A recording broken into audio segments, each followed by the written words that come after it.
When's our SLP report due? Check Canvas. Okay. 'Cause I don't remember. Okay. All right. How's everyone doing? Not too bad. Not too bad? Cool. My plan today is to go over the ODPs, the new ODP in particular. Start looking at PA1 in terms of algorithms. Okay, so how do we actually get it to do the things that we want it to do? And moving towards a discussion of developing algorithms in general and looking at pseudocode and stuff like that. And we'll be doing this mostly tomorrow, but I want to look at PA1 today. I also want to take care of a few administrative things I forgot to mention yesterday. Before we do all of that, any questions up front?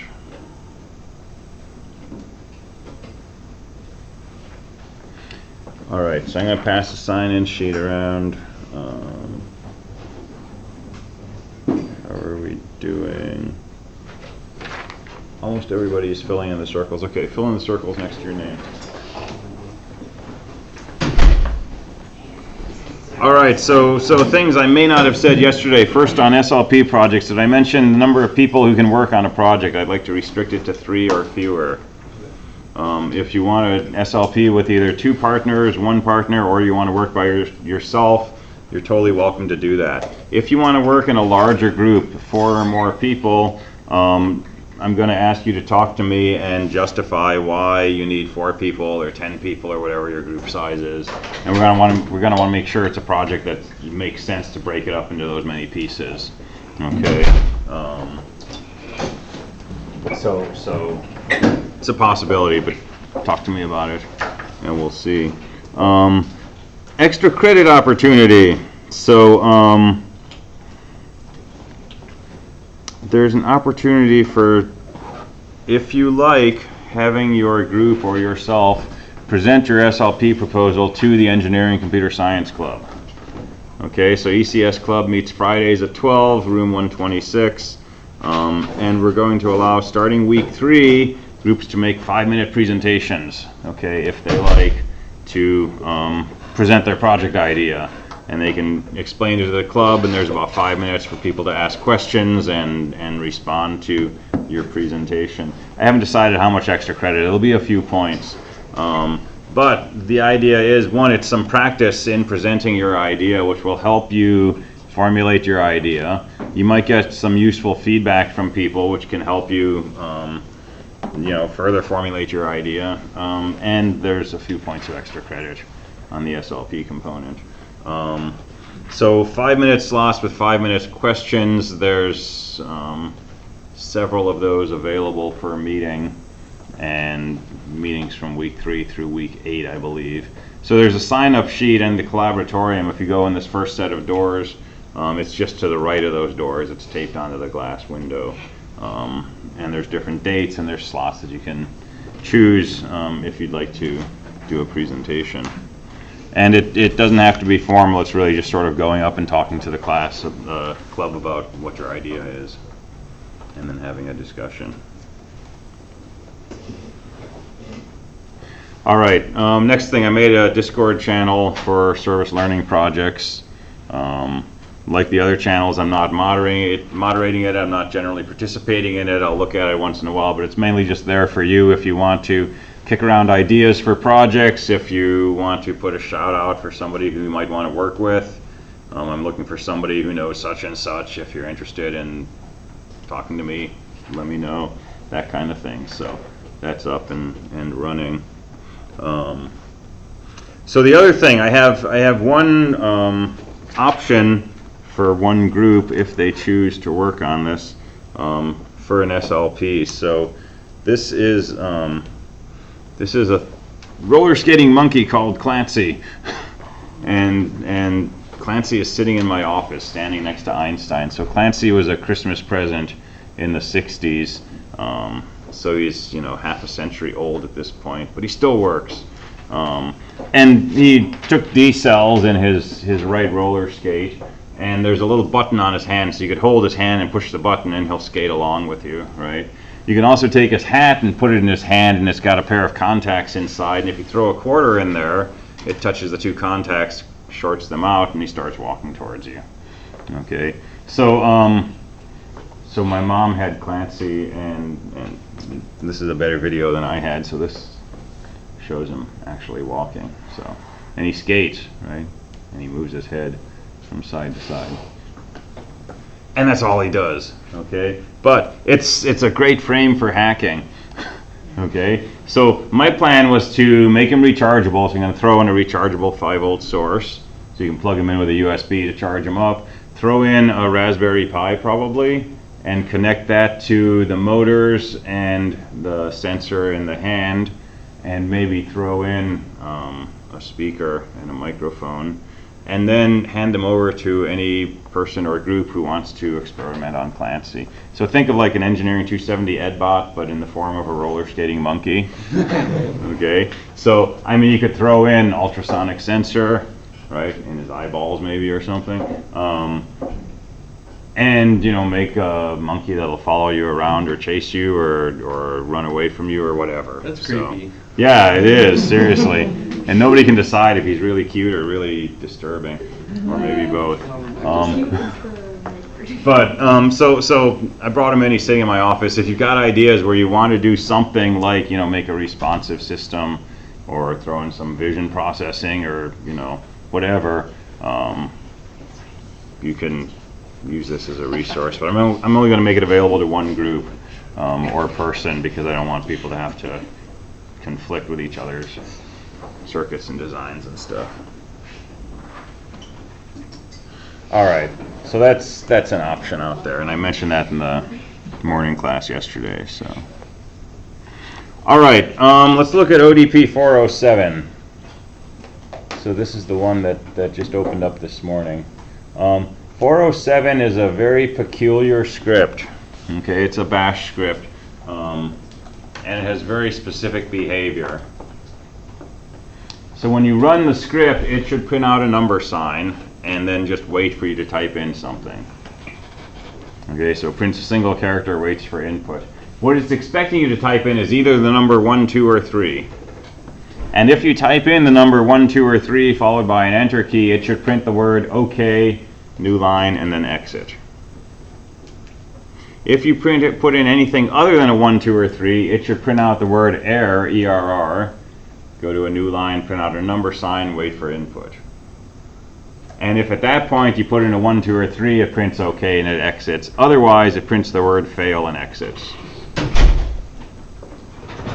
Okay, so let me show you the behavior of this. And there's a video that you can click through that will basically show you what I'm about to do. So you run your program, it prints a number sign, you put in a legal number, it says OK, and you're done. You run your program and you put in something illegal, it says error, and it prints a number sign. Put in a valid number, it says OK. Third option, prints a number sign, you put in an illegal number, it says error, you put in another illegal number, it says fail, and it exits. And those are the only 3 behaviors your program should have.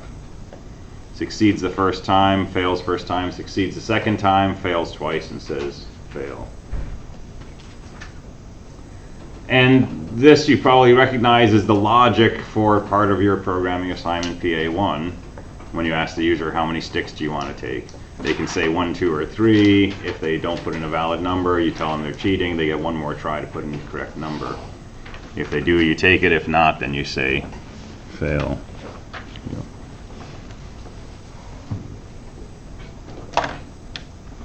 All right, so clear what the behavior is? So how do we do this? It's a few if statements, right? Print the number sign, that's an echo -n. Read the answer. If the answer equals 1 or 2 or 3, print OK and exit. Otherwise, print out ERR and print a number sign and do a read.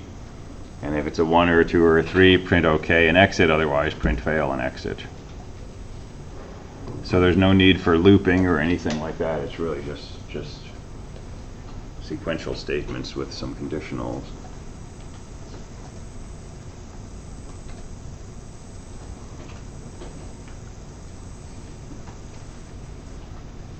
All right, any questions on 407? And then maybe the last ODP for a day or two. I don't think I'm going to post one for tomorrow morning. So this one is due at 8 o'clock, and I don't think I'll open one tomorrow. I'll give you a day off. All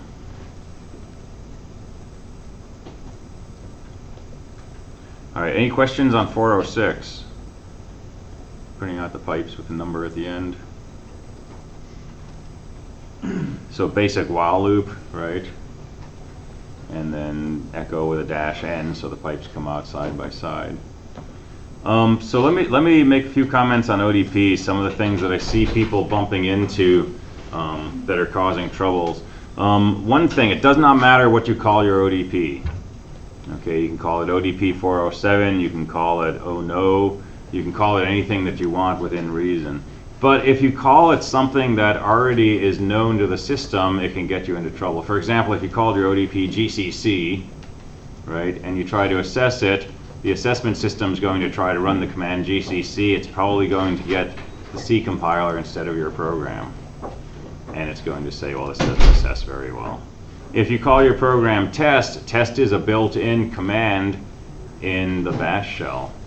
And that's not going to assess well. If you call it script, script is a built-in command for an executable program, and that's not going to work well. So if you call it ODP number, right, that's not going to conflict with something that already exists in the system, and it's going to help you keep track of what your ODP is supposed to do.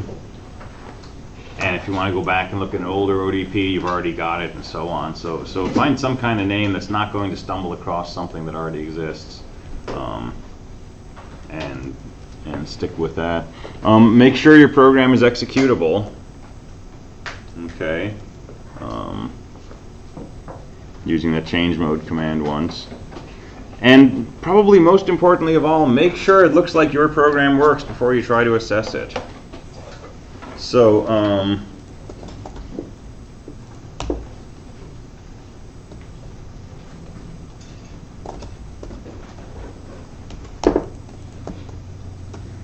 so here's my program Go, and I try to assess this, and I run it, and I get all kinds of like stuff, and I get 0 out of 10, right?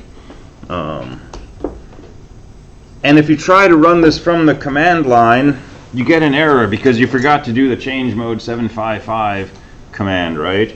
You should recognize that and correct that before you try to assess, right? Once you throw it into assess, it's either 100% or 0% on each test. And it will show you weird things if weird things are happening, right? So this actually said up here, cannot run program Go, permission denied. But if you don't notice that, right, you don't know what's going wrong. Make sure you think that your code works really well. So write your code and not just look at it and say, yeah, I think that code looks good, right? Actually run it, all right? Run it and give it a bunch of test cases.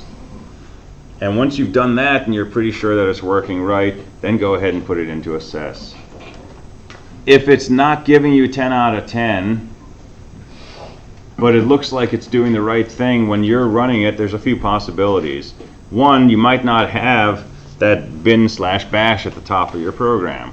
It's got to be the first statement in your program. If you put your name above that, it's not going to work in assess.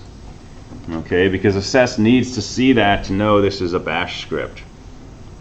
So make sure the first line is bin/bash. Make sure that you're actually assessing the correct program. It's really easy, especially if your programs are named, something that's not very distinctive. It's really easy to keep making changes to this program. It looks really good, it works really good, and you're using a different assess command. You're assessing ODP 406 because you're just up arrowing, or something like that. Really easy to do that. So make sure you're assessing the correct program. Okay. And if none of that is working, if you're absolutely sure that there's a rip in the space-time continuum somewhere, right? What do? Show me the date, show me your directory, cat your program, assess it, try the grade command, right? And then go back and send this to me in a plain text email. So come back here and just copy all of this stuff.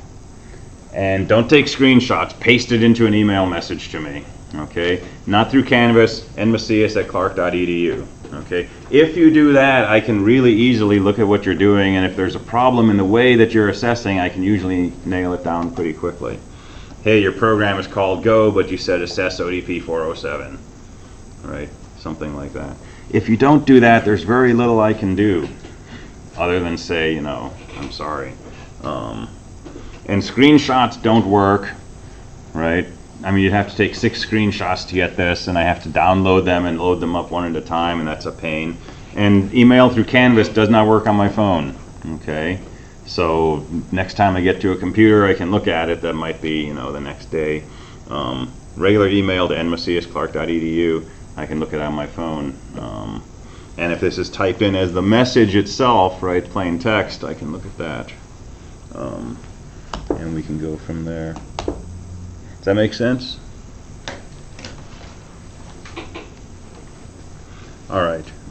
So if we err on if it's not a valid number, do you want us to completely exit the program or just reread? So if it's not a valid number, print out ERR, give them one more try. Okay. If they put in a valid number, say okay. If they don't, say fail. Okay. And you're going to exit either way.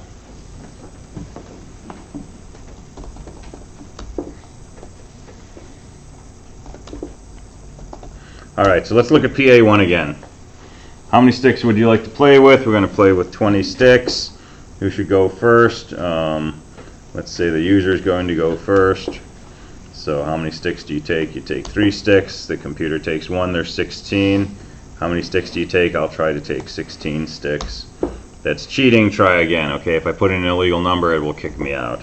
I'll put in a valid number. It takes 12. I'll take 4. That's illegal. I'll take 3. It takes 8. I'll take 1, it takes 4, I'll take 2. It takes 2 and it wins. Okay, that's the basic gameplay.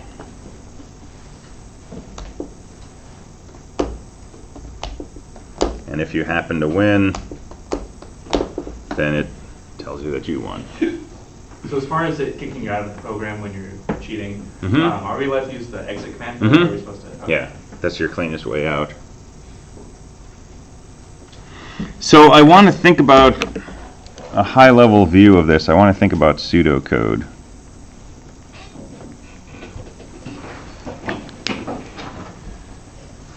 So what is pseudocode? It's this sort of human-readable version of your algorithm.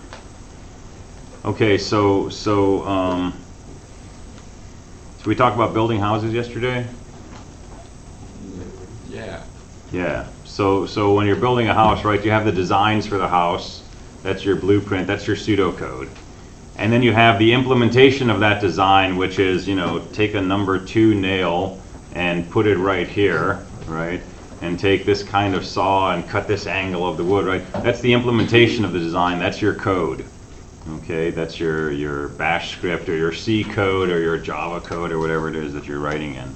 And we want to separate those 2 things out. We want to think about the algorithm from a very high level without worrying about what will this variable be called. Is this going to be an integer or a double or a float? Is this going to be a character array? How big does it have to be? Do I have to malloc? We don't want to worry about those details when we're thinking about the algorithm. The algorithm is what should the program do at each step, not how does it do it. Right? Decide how many sticks to take. We can write code to do that, and we'll see that later. But the goal at that point in the program is the computer should decide how many sticks it wants to take. Okay, so let's look at a very high-level view of PA1 in terms of this pseudocode. And pseudocode is human readable. This is for us. And there's no strict syntax to what goes into pseudocode. Right? C, bash, exact opposite. You got to have very strict syntax. Got to have space after the brackets, or everything breaks. Pseudocode is much more forgiving. It's much more relaxed. Okay. So how does our program work? Well, step 1, print out the intro. So it's going to print some stuff in the beginning. Hello, this is the stick picking game. You're going to die, or whatever.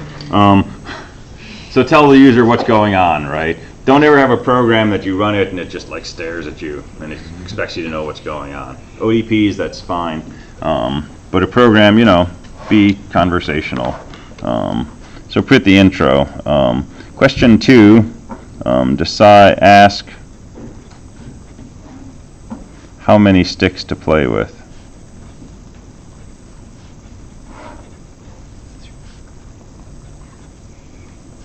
So how many sticks do you want to play with? And there's stuff that happens here. They've got to tell them it's a number bigger than or equal to 10. You've got to let them put in a number. You check to see if it's bigger than or equal to 10. If it's not, you remind them of the requirement and you go back and you ask again. I'm putting all of that into this one thing that just says ask how many sticks to play with.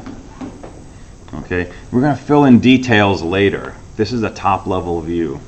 The goal here is to help us organize the logical flow of the program. And then we can start adding in details. Okay, similarly, step 3, ask who goes first. User or computer.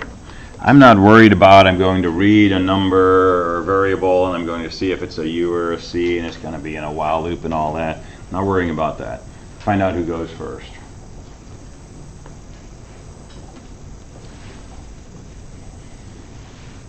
Okay, now we get into one of the more confusing parts of this,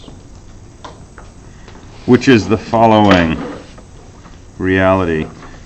If the user wants to go first, you have to now ask the user how many sticks they're taking, subtract that from the pile of sticks, have the computer make a decision how many sticks the computer takes, subtract that from the pile of sticks, and then go back to the beginning. Ask the user, have the computer make a move, go back, ask the user, have the computer make a move. That's clearly going to be some kind of loop, right? Okay, but if the computer is going first, that loop doesn't work. Because the first thing that should happen is the computer should decide how many sticks to take. And then ask the user how many sticks they want to take, and then go back, have the computer do a move, have the user do a move. It's a different kind of loop. So depending on who's going first, you might want a loop that says, user move, computer move, or you might want a loop that says computer move, user move.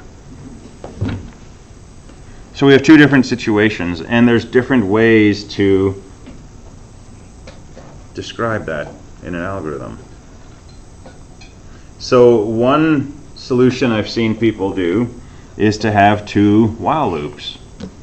If the user's going first, then here's a while loop that says get the user move, do the computer move, and keep doing that until the game's over. Otherwise, if the computer is going first, here's a different while loop that says have the computer make a move, have the user make a move. And one of those loops will run for your program and the other one won't. So that's one approach. A second approach is to just decide arbitrarily, okay, I'm just going to have the user go first and then the computer go next. And that's what my while loop is going to look like. User, computer, user, computer. And if the person actually decided the computer was going to make the very first move of the game, before we do that while loop, we'll just have one set of code that says, let's have the computer make a move. So the game will say who's going first. If it's the computer, do the computer's move, and then regardless go into this simple loop that says user, computer, user, computer. That's a second approach. A third approach, you could have a while loop that simply does one move and have a variable that says whose move is it, user or computer. And in that while loop you could say if it's the user's move, ask the user how many sticks they want to take. If it's the computer's move, do the modulo 4 stuff and decide how many sticks the computer's going to take. And now we set that variable based on who's going first, which we find out in step 3, and we just run through this one loop and it just keeps alternating. That's another approach. So these are the decisions that we're making at the pseudocode level. We don't want to be making those decisions when we're sitting in VI and we've got a bunch of bash code and we're trying to think about if statements and syntax and all that kind of stuff, right? You're doing too much work. You're making it too hard on yourself. Try to figure out these sort of logical flow details in a more comfortable setting, like a piece of paper with a pencil and a good eraser, or a whiteboard, right? Something where there's no cost or minimal cost to trying things and changing your mind. And of those 3 approaches that I named, and there's other approaches you could use as well, none of those are better or worse than any other. Okay? What I invite you to do is to find an approach that makes sense to you and follow that. It's fairly rare in the sequence of courses here at Clark that I'll tell you specifically how I want you to implement something. Because I want you to develop your own tool set for coming up with algorithms, right? And so I'm generally going to invite you to find an algorithm that makes sense to you and then implement that and code it. And that's far more valuable at this stage than if I say, okay, do it like this, right? Because really, once you have an algorithm, converting that into C or Bash or Java is sort of a mechanical process. It's not easy, right? I'm not undermining that. But once you understand the syntax and you've coded these things in, it's fairly mechanical. The real creative part is coming up with the algorithm. Okay, so this is really where you're probably going to spend most of your creative time, is at the pseudocode level. And then getting that to work in Bash, that's nailing the syntax and finding the bugs and stuff like that. It's a different set of challenges, though. Okay, it's building the house versus drawing the blueprints. All right, so I'm just going to take this first approach, which is if the CPU is going first,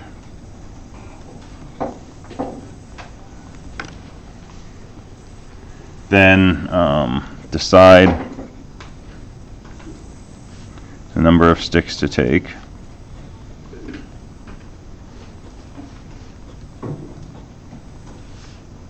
Print the pile.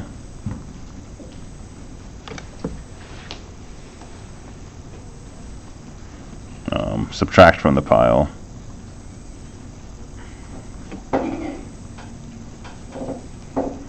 And print the pile.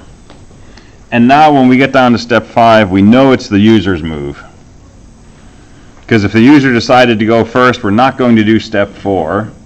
We're going to come down here, it's the user's move. If this user said the CPU should go first, we'll take care of the CPU's move in step 4, and now at step 5, it's the user's move. Right? So good comment here. You don't put comments in pseudocode, it's all kind of comments. But in my program at this point, I would say, now it's the user's turn.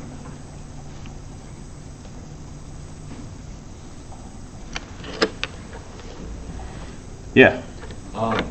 When we're running the actual program, can we take more sticks than what is there? Like if there's 2 sticks left and we enter a 3, is that allowed, or? You can decide how to do that. Ideally, there'd be no reason a user would do that. Right. Because if there's 2 sticks left, they can take 2 sticks and win. Yeah. Right? If they take 3, they're just kind of like loading, maybe. Okay. So you could detect that, or you could, just say, all the sticks are gone, the user wins. Okay. So, but the CPU should never do that. Okay. Right? And then if you use the algorithm we're going to go over, the CPU won't do that. Okay. It would end up taking 2. All right, so it's the user's move. Ask how many sticks the user takes. Subtract from the pile.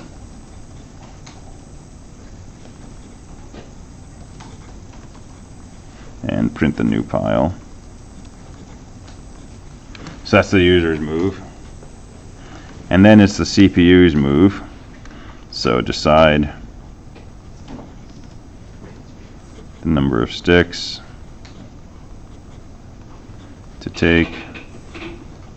Subtract from the pile. Print the pile. And then go back up here.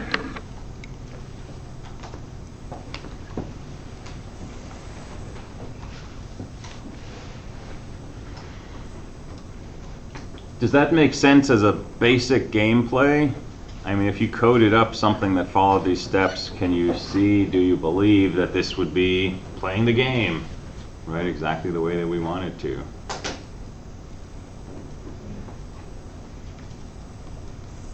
And we've skipped a lot of details, like ask how many sticks the user wants to take. Well, that's ODP 407 type code, right? That's the logic of get a number, make sure it's between 1 and 3, give them a chance if it's not, so on and so forth. But from a high-level view, we just want to know how many sticks the user's taking, and assuming that's a valid number, subtract it from the pile, print out the picture of the pile. Printing the picture of the pile, that's the code from ODP 406, right? And then deciding the number of sticks that the computer is going to take, well, that's this modulo 4 business, and we'll spec that out in a few minutes. But there's an algorithm you can use to decide how many sticks the computer should take, and subtract that from the number of sticks, print out the new pile.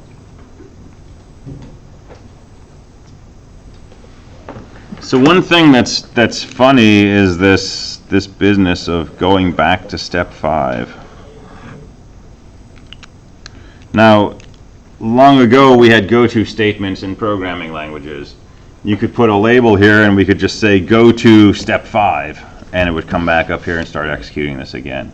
We still do this. We do this in Engineering 270. Right? There's go-tos, there's branches, there's no choice. However you write your code, there's branches and go-tos underneath. Right? Your while loops get changed into things with go-tos basically. But in Bash and C and Java, we don't write go-tos. We have to use some kind of loop to get things to happen again and again and again. So our main loop is a while loop. Okay, there's for loops. For loops are sort of a special case. Most of what we do, we're going to use while loop. So we can code this up as a while loop. So let me show you a kind of trick that we could use if we wanted to repeat these two sets of instructions forever. You could do something like this.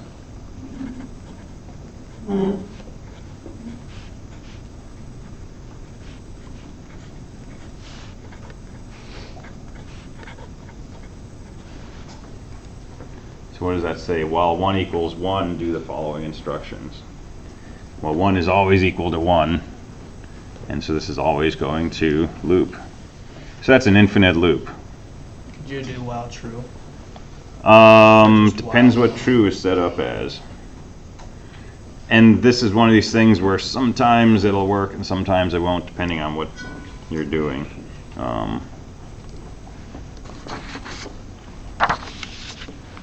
But yeah, effectively.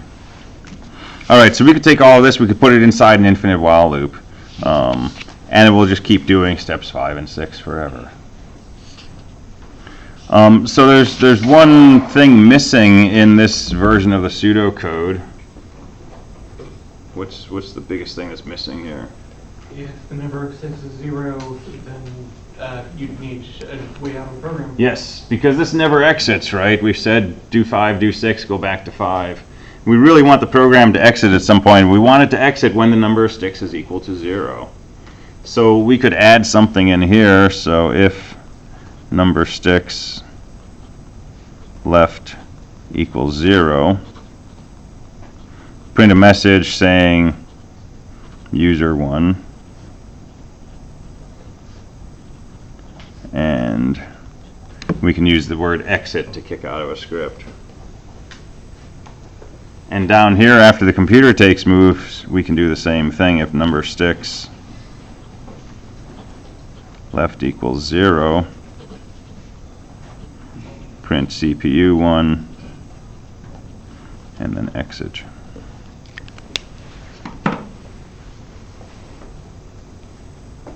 And now we got a full-fledged implementation of this.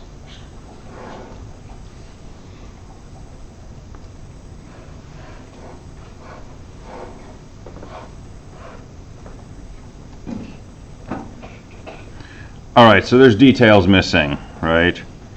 We haven't said what the intro is going to be. We haven't put in all the logic for choosing how many sticks we're going to play with or asking who goes first and so on. But this is enough to implement a fully working version of PA1. Okay, not one that will get you 100%, but one that will let you play this game from start to conclusion and check your logic and check the basic flow and so on and so forth. So you can take this and you can code this up. And depending on how comfortable you are with Bash, that's not a hard process at this point. Right? We've already thought of this as a while loop. We could write a version that, you know, the intro is just like, let's play a game, right? You could do one echo statement. You can just read the number of sticks, assume they're not going to put in a bad number. Ask who goes first, just have them type in a U or a C and assume they're not going to put in something other than U or C. So throw out the error checking for a first version, right? Code this up, put these two things in loops, assume they're going to pick a legal number of sticks. And if you make these simplifying assumptions, you can convert this into Bash. If you're really comfortable with Bash, 5 or 10 minutes. If you got to look up a lot of syntax, maybe 45 minutes to an hour, right? But if you sit down and you plan to spend a few hours, you can have this thing running like pretty early in your session. And that's got a lot of advantages to it. One, it gets you past the how do I start question, right? Because the worst thing in the world is this, right? You're sitting here and there's an empty screen and it says new file and there's nothing on there. And how do you start, right? With a shebang. Yeah, with a shebang. So it's the writer's dilemma with a blank sheet of paper and you're trying to write a 2,000-page novel, right? So how do I begin? What's the first word of my novel? I don't know.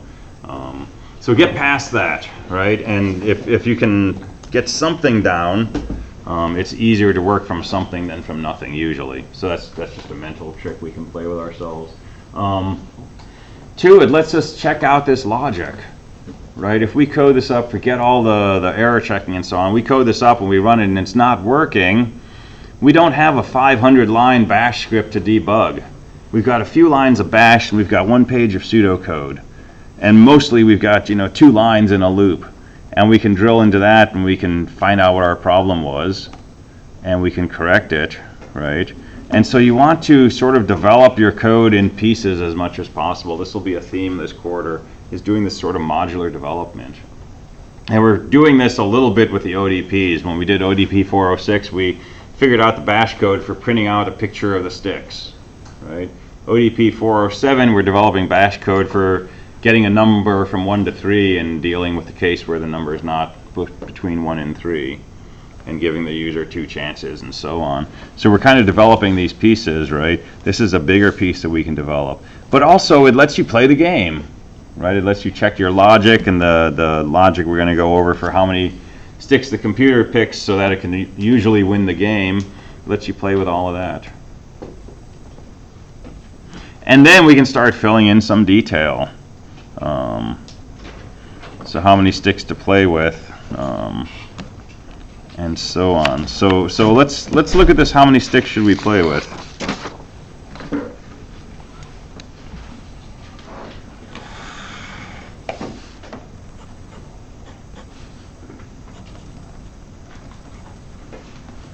So let's say ask a user, how many sticks to play with? Okay, what does this look like in pseudocode? So ask how many sticks.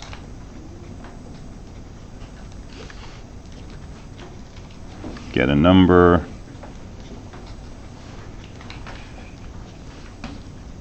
If it's not a number greater than or equal to 10, print a message. Go back up here. Ask them how many sticks again. So that one piece, ask how many sticks we're going to play with, that's going to be some kind of loop.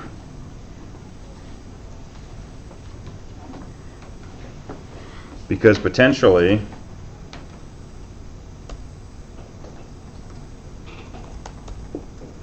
right, they might keep putting in goofy answers, but not that. Goofy numbers, right, until they actually pick a valid number. So that's a loop in itself. Okay, ask how many sticks, get a number. If it's not bigger than or equal to 10, print a message and go back and do it again. So how do we code this into a while loop in Bash? We can use the same trick that we used a minute ago.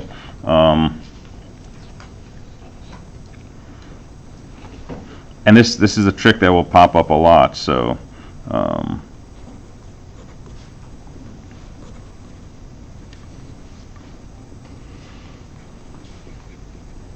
Ask how many sticks, get a number, and then let's say while that number is less than 10,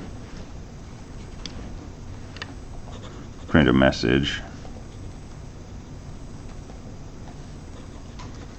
ask how many sticks, and get a number.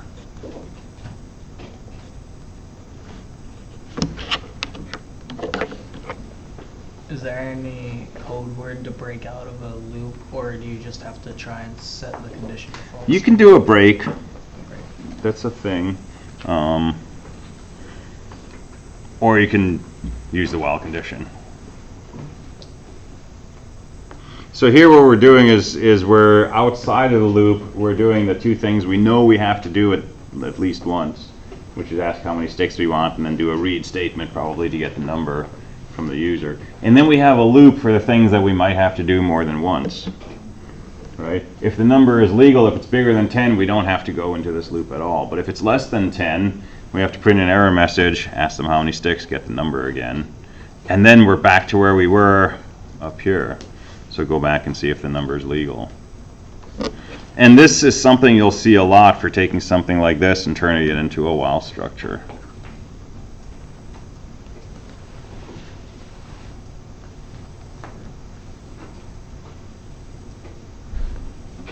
And there's other ways to do this too. This is just one example. So that can be ask how many sticks to play with. Ask who goes first, similar thing, right?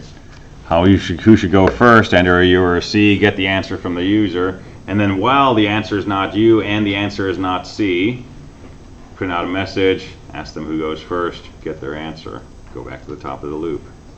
If they put in a U or a C, that'll kick you out of the loop.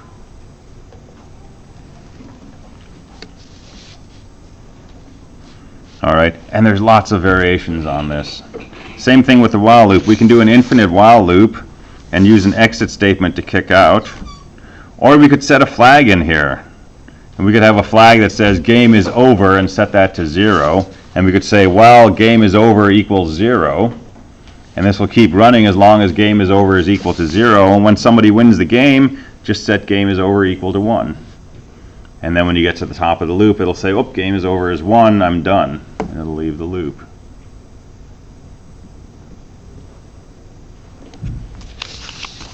So there's options, but again, that's converting the pseudocode into bash. And that's a separate challenge. All right, I want to make sure I tell you the algorithm that the computer is using for picking sticks. So decide on the number of sticks that the computer is going to take. It's a really simple algorithm. So let's say num of sticks, or num sticks, is number of sticks left. So that's a comment. So I'm writing bash code now. No, I'm not. I'm going to write pseudocode. It's going to look like bash. So the number of sticks that you want to take is just the number of sticks modulo 4.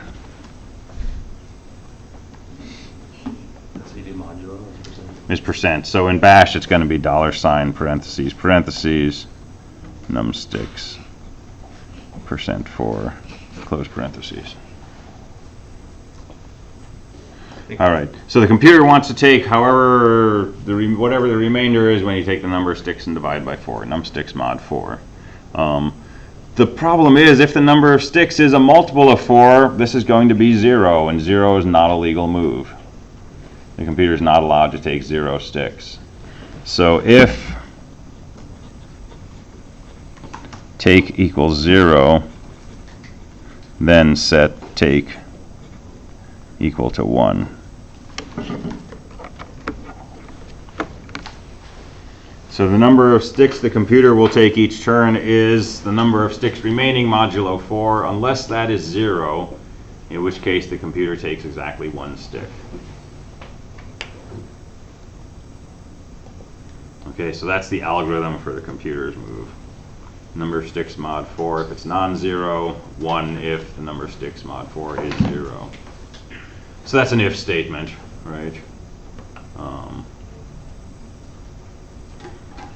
And what's happening here is if the number of sticks remaining is a multiple of 4 on your turn, you can be forced to lose, okay, if the other person knows what they're doing. So in this case, if the number of sticks is a multiple of 4, the CPU is in danger of losing. So by taking 1 stick, you're trying to prolong the game as long as possible, hoping the user messes up. Okay, if you take 3 sticks, the game's going to get over 3 times as fast. So you're hoping the user doesn't know what they're doing or they mess up. Although you could add some AI into here and try to look at patterns of users' moves and try to game them, try to trick them into making a particular move. That would be like bonus points. So no, here's our algorithm, right? So take either that or 1. And so that's all there is for this stick. Decide the number of sticks to take. How many sticks the user takes, that's ODP 407. Subtract from the pile, that's sticks equals $paren, sticks minus number of sticks that the person is taking. Printing the pile is ODP 407, and this is an if statement. If number of sticks left equals 0, then print out a user message and exit. And that's pretty much your whole PA1. So develop it in pieces, right? And I would say forget the error checking first cut, just make a high level flow from start to finish. See if you can play the game, right? Then add some exit conditions and then start adding in the error checking pieces. Make multiple versions, stick 1, stick 2, stick 3, and so on, right? Keep your old versions because they're always good to go back to, even though you're using Git and can get to old versions, and develop it like that. All right, so think about PA1 in terms of algorithms, work on that. You're welcome to compare algorithms with other people, okay? Don't compare code, look at algorithms though. And bring questions tomorrow, and then I want to spend tomorrow talking about algorithmic development and pseudocode. And we're going to do some work as a class, writing up pseudocode and analyzing it and comparing it.